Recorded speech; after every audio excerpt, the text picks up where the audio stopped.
കലാശക്കൊണ്ട് അവസാനിക്കും. പ്രിയപ്പെട്ട പ്രേക്ഷകർക്ക് അറിയുന്ന പോലെ ഈ 38 ദിവസങ്ങൾ നീണ്ടുപോയ കലാശ മത്സരത്തിന്റെ അവസാനം, അതിന്റെ ക്ലൈമാക്സിലേക്കാണ് നമ്മൾ കിടക്കുന്നത്. നാളെ മൗനപ്രചാരണം, അത് കഴിഞ്ഞാൽ അടുത്ത ദിവസം പോളിംഗ് ബൂത്തിലേക്ക്.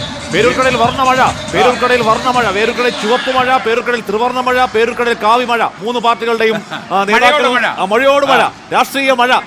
രാഷ്ട്രീയ മഴ. പക്ഷേ അവിടുത്തെ സാധാരണ വോട്ടർമാർ ആഗ്രഹിക്കുന്ന യഥാർത്ഥ മഴ മാത്രം പെയ്യുന്നില്ല. അതാണ് അവരുടെ പ്രശ്നം. പേരൂർക്കട രാവിലെ മുതൽ തന്നെ ആവേശത്തിലേക്ക് തോമസ്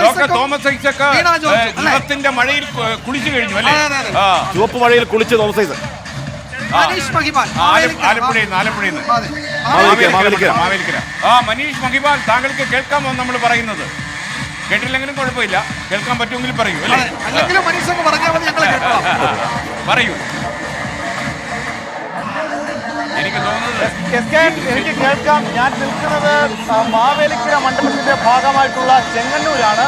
ചെങ്ങന്നൂർ MC റോഡിലെ ദൃശ്യങ്ങളാണ് നമുക്ക് കാണാൻ സാധിക്കുന്നത്. ചെങ്ങന്നൂർ MC റോഡ് അക്ഷരാർത്ഥത്തിൽ ഒരു മനുഷ്യ സാഗരമായി മാറിയിരിക്കുകയാണ്. നിലവിൽ ആദ്യം കലാശക്കൊട്ട് ആരംഭിച്ചിട്ടുണ്ട്. ആദ്യം UDF പ്രവർത്തകരാണ് കൊടിക്കുന്നിൽ സുരേഷിന് വേണ്ടി പ്രചരണത്തിലിറങ്ങുന്ന സ്ത്രീകളടക്കമുള്ള 100 കണക്കിന് ആളുകൾ ഇവിടെ MC റോഡിലുണ്ട്. അത്തരത്തിൽ വലിയ പ്രചരണം അതിന്റെ അവസാന ലാപ്പിലേക്ക് എത്തുമ്പോൾ ആവേശം ഒട്ടും ചോരാതെ അവസാനം പ്രചരണം തുടങ്ങിയത് കൊടിക്കുന്നിൽ സുരേഷാണ്. പക്ഷേ പ്രചരണ രംഗത്ത് 3 മുന്നണികളും ഒരു ഇഞ്ചോടിഞ്ച് പോരാട്ടമായിരുന്നു. മാവേലിക്കര മണ്ഡലത്തിനെ സംബന്ധിച്ച് മുൻപെങ്ങും കാണാത്ത തരത്തിലുള്ള വലിയ മത്സരമുണ്ട്. ഇഞ്ചോടിഞ്ച് പോരാട്ടം എവിടെയും.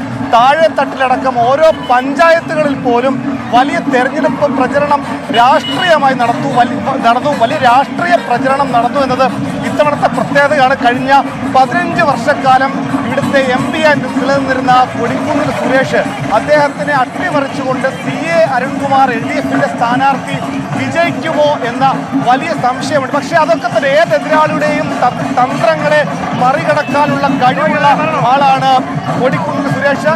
അദ്ദേഹം ഒരു പ്രവർത്തകന്റെ പ്രതികരണം കൂടി കേൾക്കാം. കൊടിക്കുന്നിൽ ജയിക്കില്ലേ?